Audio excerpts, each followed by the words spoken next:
आज सभी साथियों ने बहुत अच्छे से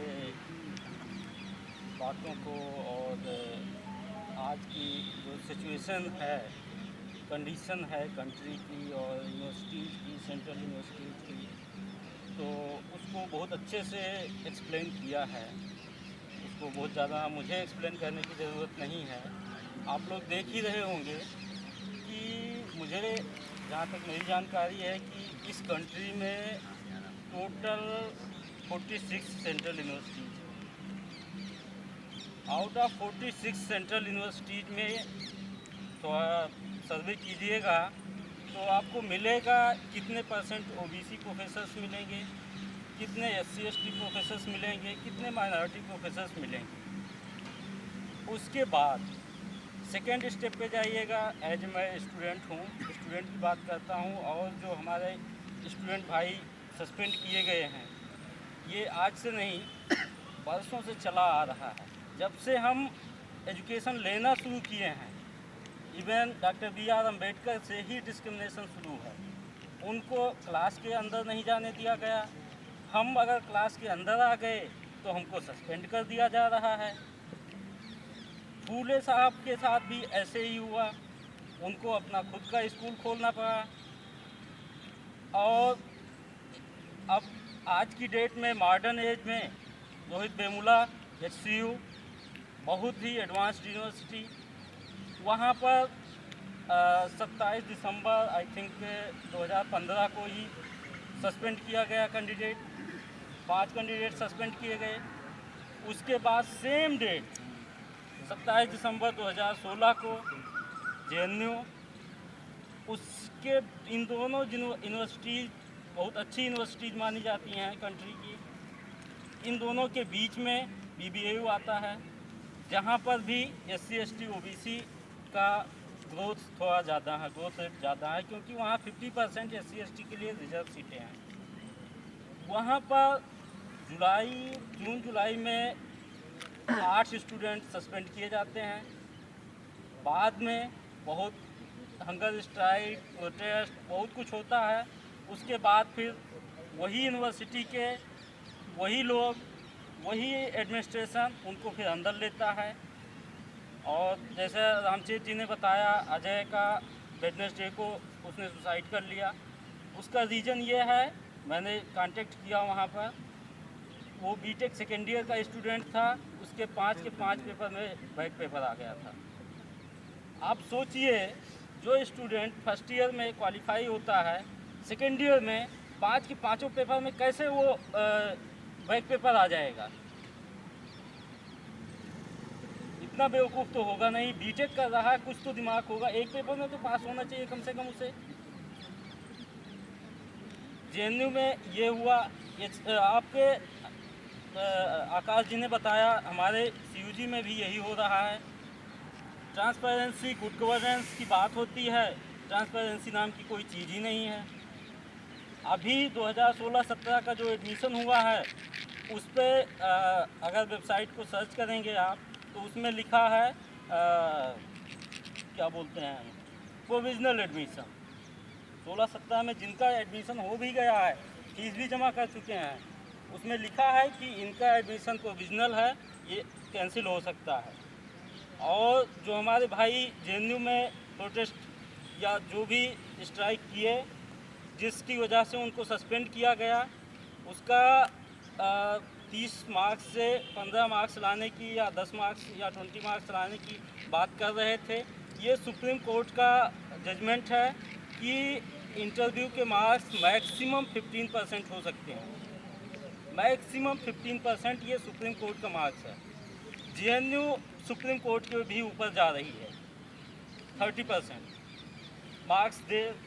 उसका 30% करने का मेन रीज़न यही है कि ये जो समाज है, लोगों ने बताया है 50-50 करनी चाहिए। हाँ, वो हमारे लोग पढ़ रहे हैं, पढ़कर आगे आने की कोशिश कर रहे हैं, और आगे आकर उनके अंदर एक लीडरशिप क्वालिटी डेवलप हो रही है। वो अपनी कहानी, अभी तक हमारी कहानी वो लिखते थे, वो बहुत अच्छा था, लेकिन जब हम अपनी कहानी खुद अपने हाथों से लिखना शुरू करते हैं तब उनको ये डाइजेस्ट नहीं होता है, इसलिए वो हमें सस्पेंड करते हैं। हम अपना पेपर अपने समाज की कहानी खुद लिखते हैं, ये उनसे डाइजेस्ट नहीं होता है। अपने समाज के लोगों को टीच करना शुरू करते हैं, उनको मोटिवेट करते हैं कि पढ़ना सबसे ज़रूरी चीज़ है, तो वो उनको डाइजेस्ट नहीं होता है। इसलिए एजुकेशन से उनको हटाने के लिए ये सब स्टेप्स लिए जा रहे हैं इनडायरेक्ट। हम लोग तो जो थोड़ा अपडेटेड हैं उनको तो ये पता चल रहा है कि यहाँ पर इनके साथ ऐसा हुआ। इस CUG में ही देख लीजिए कितने हमारे स्टूडेंट्स के साथ डिस्क्रिमिनेशन हुआ है। एक भी प्रोफेसर साथ में आए, बहुत सारे स्टूडेंट्स के साथ हुआ है। इंटरव्यू में मार्क्स कम दिए गए, डिसर्टेशन के वाइवा में मार्क्स कम दिए गए हैं, और हाँ, उनको ये नहीं डाइजेस्ट हो रहा है कि हमने पढ़ना कब शुरू किया। हमने पढ़ना शुरू किया 70 के बाद से। इस 30-40 सालों में जब हमारी ग्रोथ रेट इतनी ज़्यादा है और वो उनकी 5 पीढ़ियाँ 500 सालों से 5000 सालों से पढ़ती आ रही हैं और उनको हम पीछे खींच रहे हैं, हम उनके आगे आ रहे हैं, ये उनको डाइजेस्ट नहीं हो रहा है। इन्हीं सब चीज़ों की वजह से वो हमें एक्सक्लूड कर रहे हैं यूनिवर्सिटी से और हायर एजुकेशन से। क्योंकि अगर हम हायर एजुकेशन में आ गए तो उनका जो 15% उनकी पॉपुलेशन है और हमारी जो 85% 87% पॉपुलेशन है, हमें अपना राइट्स पता चल जाएगा, हमें अपने कॉन्स्टिट्यूशन पता चल जाएंगे। उस कॉन्स्टिट्यूशन के बेस पे हम कोर्ट में, सुप्रीम कोर्ट में, हाई कोर्ट में अपील करेंगे, रिक्वेस्ट करेंगे कि सर हमारी जो राइट्स हैं वो हमें दिए जाएं। तो इसमें अगर हम रिक्वेस्ट करेंगे तो मैं तो नहीं मानता हूँ कि हर कोई जो है गलत होता है, लेकिन 1-2% भी अगर जज, एडवोकेट सही निकले और किसी ने पॉजिटिव पॉइंट पर एक्शन ले लिया तो ये 85% की जो पॉपुलेशन है, ये अभी 49% रिजर्वेशन मिल रही है 85% को, और 51% का रिजर्वेशन जो 15% पॉपुलेशन 51% का पॉपुलेशन रिजर्वेशन लेकर बैठी है उसमें नहीं आने देना चाह रही है। वो ये समझ रही है कि 51% रिजर्वेशन केवल 15% के लिए बना हुआ है, इसीलिए हमारे लोगों को सस्पेंड किया जा रहा है। और जो केसेस जिस पर हम डिस्कस करते हैं वो तो केवल हमारे सामने आ जाते हैं सोशल मीडिया की वजह से।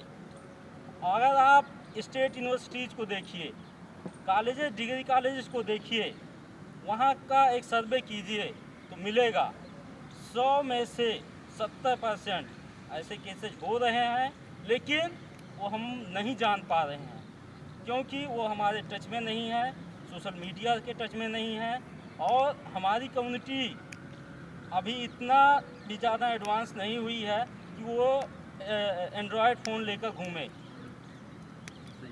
यहाँ पर जितने लोग बैठे हैं उतने लोगों के घरों में अगर देखेंगे, मुझे नहीं लगता 1-2% से ज़्यादा लोग जो है एंड्रॉयड फ़ोन लेकर घूमने वाले होंगे।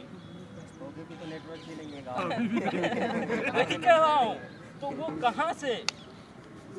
वो कहाँ से जानेंगे कि सोशल मीडिया होती क्या है, अपनी आवाज़ को कैसे हम लोगों के सामने रखें।